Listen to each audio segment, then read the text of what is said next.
Donc, ici, qu'est-ce qu'on a? On a un négatif au lieu d'un chiffre. Donc, lorsqu'on a un négatif, qu'est-ce qu'on doit faire? On doit juste prendre nos valeurs d'y. Donc, notre fonction initiale, je vais l'écrire ici. Ces valeurs étaient les suivantes. Qu'est-ce qu'on fait? On a juste à les mettre négatifs. Donc, changer leur signe et les rendre négatifs pour trouver la nouvelle parabole transformée qui me donne ça ici lorsque je place mes points. Et voilà. Donc, qu'est-ce qui est arrivé dans le fond? C'est une réflexion. OK? Donc, on va remplir les caractéristiques pour celle-là maintenant. Donc, mon sommet, il est encore 0, 0. Donc, il est juste ici, mon sommet. Ensuite, mon axe de symétrie, le miroir Mira, je dois le mettre à x est égal à 0. Mon ouverture, maintenant, elle est ouverte vers le bas. OK? Donc, parce que j'ai un négatif, donc négatif, bonhomme triste. Donc, voici un petit truc pour s'en souvenir. Mon image est le même, x est un élément des nombres réels, parce que ma fonction continue à l'infini. Mon image, maintenant, c'est toutes les valeurs de y, telles que mon y doit être plus grand ou égal. Non, pas du tout. Donc, ils doivent être plus petits ou égal à 0, parce que c'est toutes les valeurs plus petites que 0. Ensuite, j'ai un maximum ici parce que toutes les valeurs sont plus petites que y est égal à 0, donc c'est la valeur maximale de ma fonction. Qu'est-ce qui est arrivé ici? On a eu une réflexion par rapport à l'axe des x. OK? Donc, ma fonction initiale, habituellement, elle est ici. Et là, il y a eu une réflexion par rapport à l'axe des x. Donc, mon point ici, qu'est-ce qu'on a fait? On a gardé toutes les mêmes x et on a rajouté un négatif pour chacun de mes y. Pour conclure, OK? Donc, si, ici, en conclusion, on a un A, la valeur de mon A, c'est le facteur devant le x à la 2. Il est plus grand que 1, alors on a un agrandissement vertical de A. Si mon A il est entre 0 et 1, donc 0,5, une demi, même chose, un tiers, quoi que ce soit, on a un rétrécissement vertical de facteur A.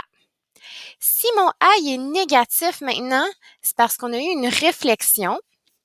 Donc, une réflexion par rapport à l'axe des x.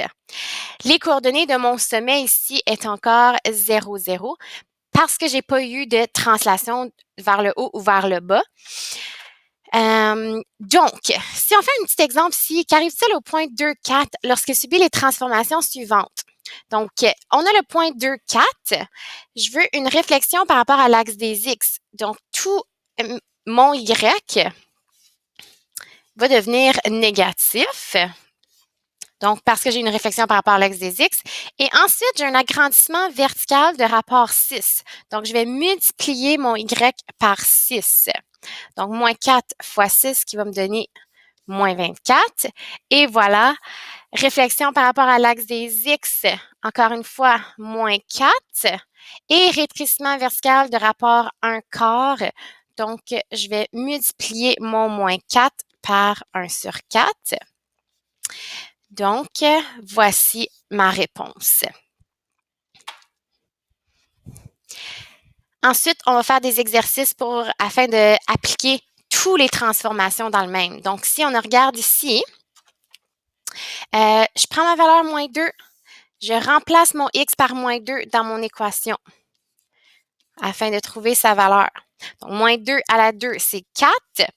Ensuite, 4 fois moins 3, moins 12 plus 5 me donne moins 7. Donc, dans le fond, on prend la valeur ici, on la met dans l'équation et on trouve sa valeur afin de pouvoir tracer ma parabole. Donc, je vais à moins 2, moins 7, j'ai un point. Ensuite, j'ai moins 1, 2, j'ai un point. J'ai 0, 5, j'ai 1, 2 et 2 moins 7. Voici ma parabole qui a subi des transformations. Il me reste maintenant à identifier ses caractéristiques. Donc, ici, son sommet à celui-là ici, c'est ici. Donc, la valeur de mon X, c'est 0 et mon Y, c'est 5. L'axe de symétrie que je trace dans le milieu, c'est X égale à 0. C'est toujours le X de mon sommet, ton axe de symétrie. Petit truc ici, elle est ouverte vers le bas parce que j'ai un négatif ici, bonhomme triste, négatif. Mon domaine de ma parabole, c'est toujours Y, un élément des nombres réels.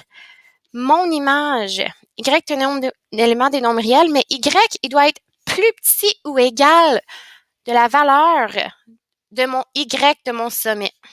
Donc, Y doit être plus petit ou égal à X.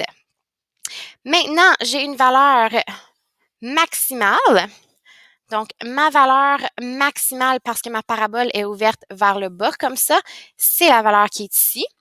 Donc, ma valeur maximale est Y égale à 5 parce que mon sommet était 0,5. Les transformations qui ont eu lieu, j'ai eu une réflexion. Donc, mon équation, pour vous rappeler, c'était moins 3x à la 2 plus 5. Donc, le négatif me dit j'ai une réflexion par rapport à l'axe X. Ensuite, j'ai eu un agrandissement vertical de 3 à cause de mon 3 ici. Et finalement, j'ai eu une translation verticale de 5 vers le haut parce que j'ai le 5 ici, donc c'est une translation verticale. Donc, dernier petit exemple ici, pour trouver le sommet. Afin de pouvoir trouver le sommet, si tu as juste l'équation ici, ton sommet, là, c'est toujours 0 et ma valeur qui est ici, donc moins 7. Donc, si on fait l'autre côté, mon X est toujours 0 et ta translation verticale, c'est ça qui va être le Y de ton sommet. Avec ton sommet, tu es capable de déterminer l'image. OK? Donc, vu qu'elle est positive, elle va être comme ça. Donc, bonhomme sourire. Ton Y doit être plus grand ou égal à le Y de ton sommet. Donc, cette valeur-là s'en vient ici. J'ai choisi plus grand ou égal parce que j'ai un bonhomme sourire.